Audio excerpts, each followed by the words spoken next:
made a decision as to whether you're going to testify? Yes, sir. All right. And what is your decision? I am going to testify. I want to testify. Alec Murdaugh decides to testify in his own defense, saying he didn't kill his wife Maggie and son Paul. Will the jury believe him? What's up, guys? We passed 900. Way to go, way to go. We're almost to 1,000.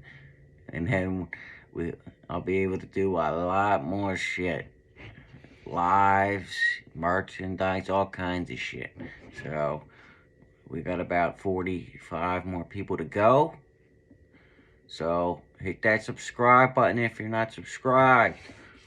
And as you can tell, we are about to watch the top 9 moments from the Alex Murdaugh trial so far. So we'll get everybody caught up on the Alex Murdaugh drama in the trial. And here we go. I'm Anjanette Levy, and welcome to Law and Crime's Sidebar Podcast, where we are taking a look at the top moments from Alec Murdaugh's testimony. Alec Murdaugh taking the stand was not really that big of a surprise. We were heard it was a possibility, but obviously it's very risky, and it was Alec Murdaugh's decision, one of the only decisions he really got to make during this trial. Listen to what his lead attorney, Dick Harpootlian, said when asked about this. Harpootlian, do you need any additional time to confer with Mr. Murdaugh?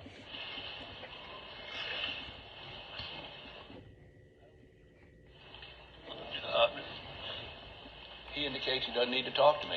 It hurts my feelings, but we don't need any break. However, Your Honor, he does need to visit the restroom before we start this process. So let's get straight to it. First off, Jim Griffin asked Alec Murdaugh directly whether or not he killed Paul and Maggie. The defendant, Richard Alexander Murdaugh, wishes to take the stand. Yeah, it's very risky taking a stand yourself, you know. Historically, it hasn't gone too well for people that have taken a stand themselves. But I guess how I see it, and probably how they see it, is he's got to, or he's going to get convicted, right? On June 7th, 2021, did you take this gun or any gun like it and shoot your son Paul in the chest in the feed room at your property off Moselle Road? No, I did not. Mr. Murdaugh, did you take this gun or any gun like it and blow your son's brains out on June 7th or any day or any time? No, I did not. Mr. Murdaugh? And here's the thing now. He most likely did, okay?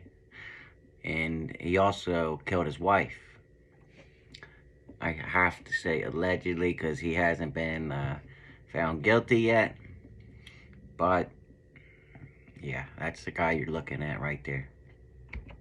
If you take a 300 blackout, such as this, and fire it into your wife Maggie's leg, torso, or any part of her body? No, I did not.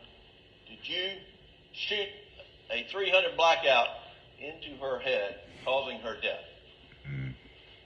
Mr. Griffin, I didn't shoot my wife or my son anytime. Ever. Now, the big question was, why did Alec Murdaugh lie about being at the dog kennels at 8:44 that night? Yeah. They all heard his voice. Several people said it was him.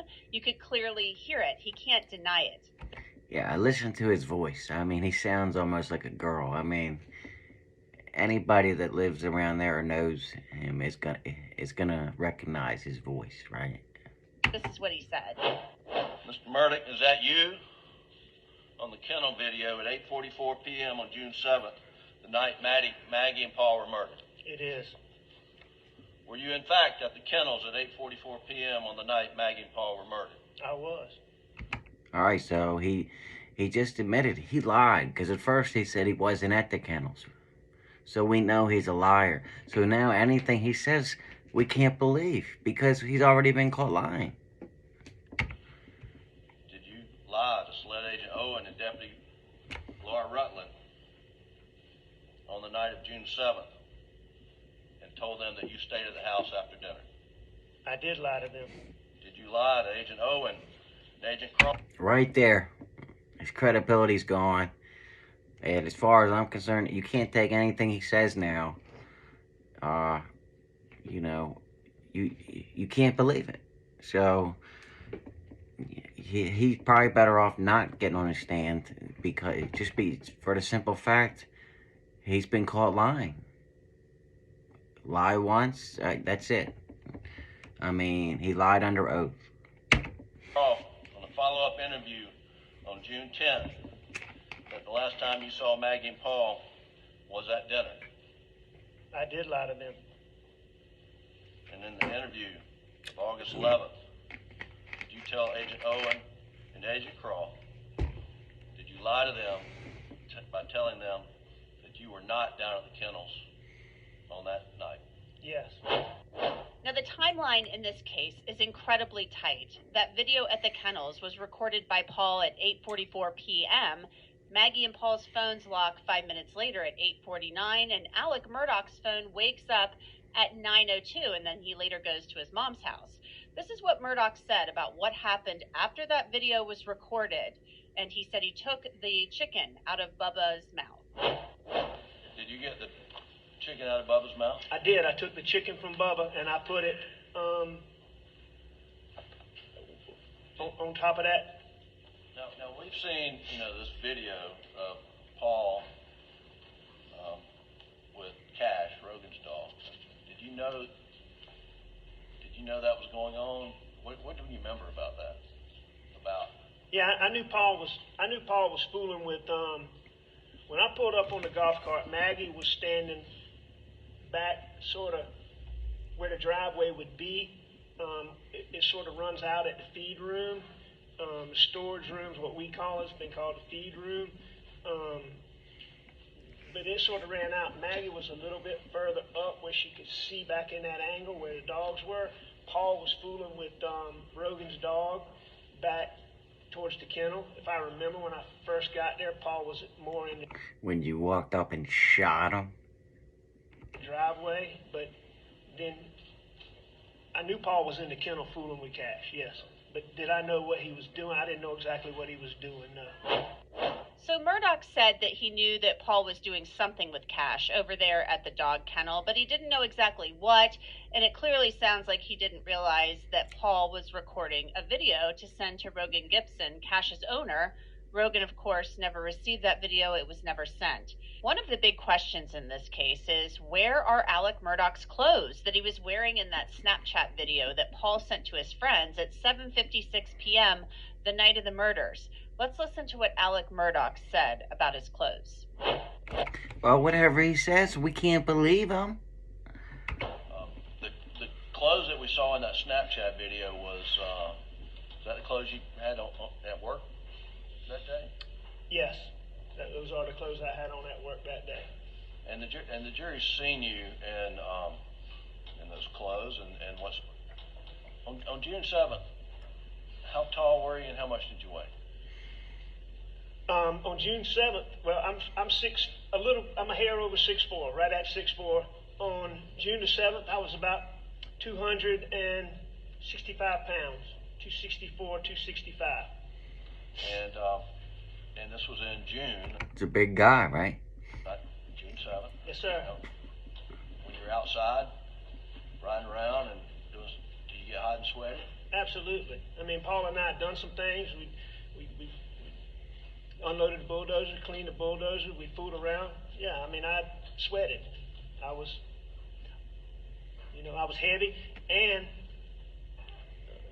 taking prescription pills also makes you sweat worse, or at least taking oxycodone makes you sweat. Remember, he had a bad addiction to pain pills, really bad. More than you normally do. So was it unusual for you to take a shower when you got back to the house? Not at all. And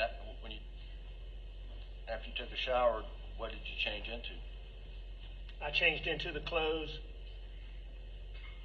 that you've seen in this trial, shorts and the shirt. What I asked Blanca about specifically was, did she remember getting my clothes after she came back? When she came back to Moselle, did she remember getting my clothes? Is specifically what I asked her.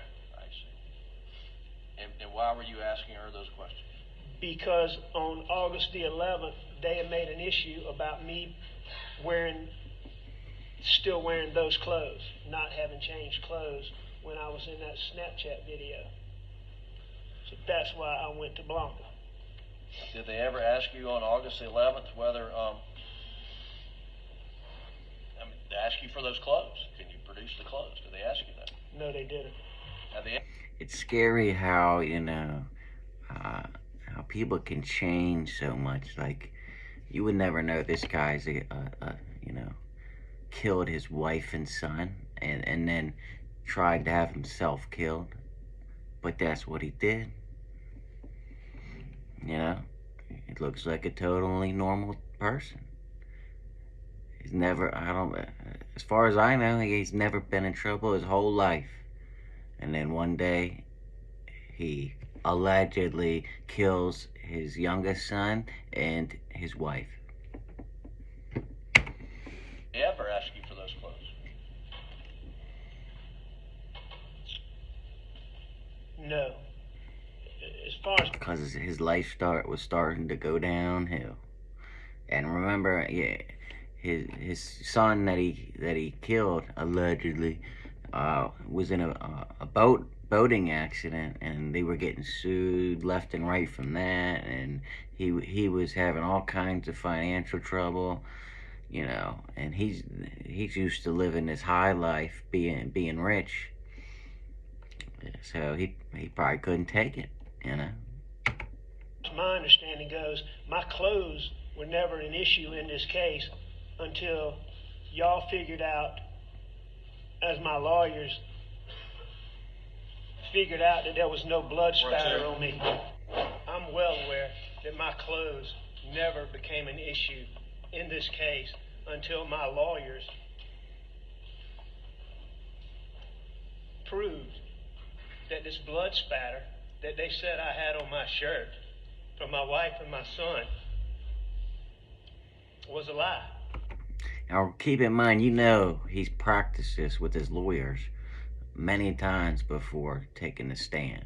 So, they practice. I would bet they made sure he's gonna try and show some tears, try and be remorseful, and all that shit. So, as far as I'm concerned, this is an act, and he's trying to save his life right now.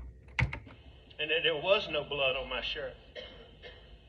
And once they filed the documents and they proved that that was a lie, all of a sudden, the clothes I was wearing back on that day became an issue.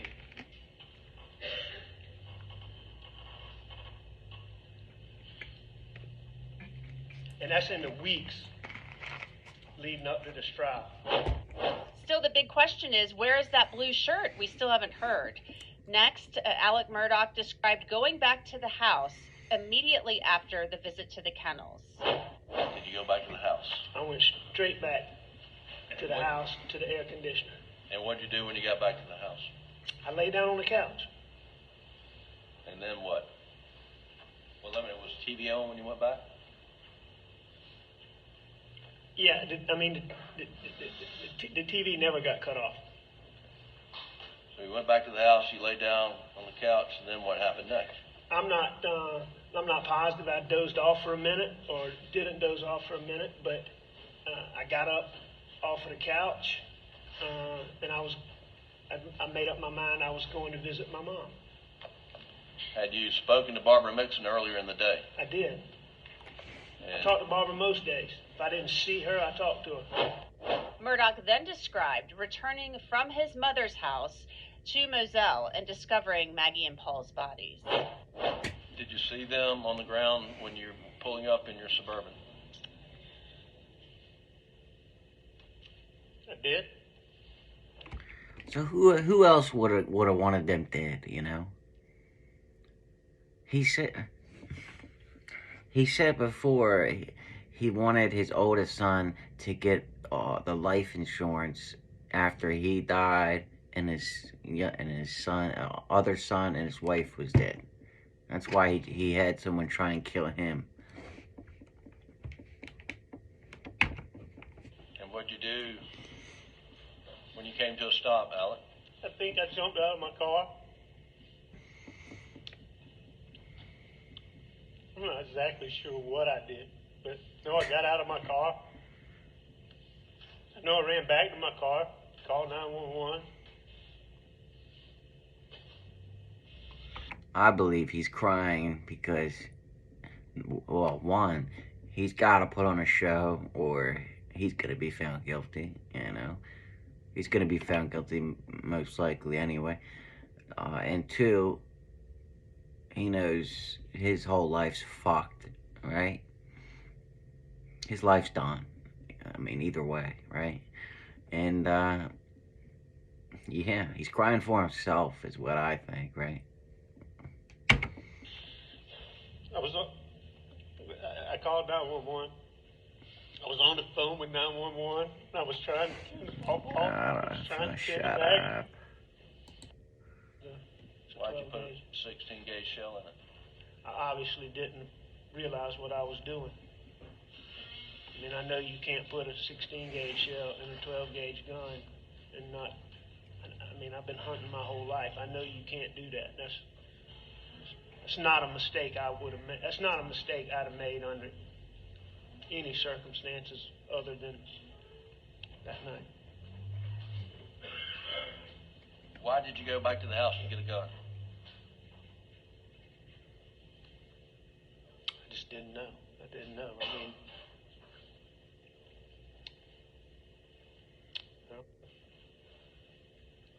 What do you mean you don't know why you went back to the house to get a gun? Come on.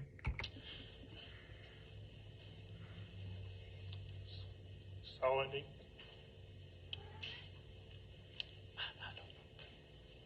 I mean, it's just. If I'm going to get a gun, I know what I'm going to get it for, right? Duh. I didn't know if somebody was still out there. I don't know. I guess I didn't know. One of the things people are wondering is how is he going to handle the financial crimes he's accused of? Because he gets up there on the stand and he has to basically answer questions about that. He's still charged with these crimes. He hasn't yet been convicted.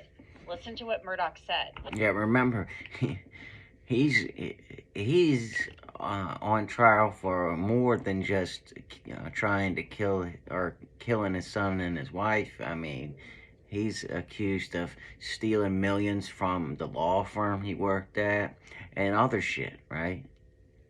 And now that he took a stand, he's got to be cross-examined by the prosecution as well. Well, the jury's heard about testimony of you stealing client funds. Did you do that? I did. Did you steal or divert that Ferris fee away from the law firm? I did.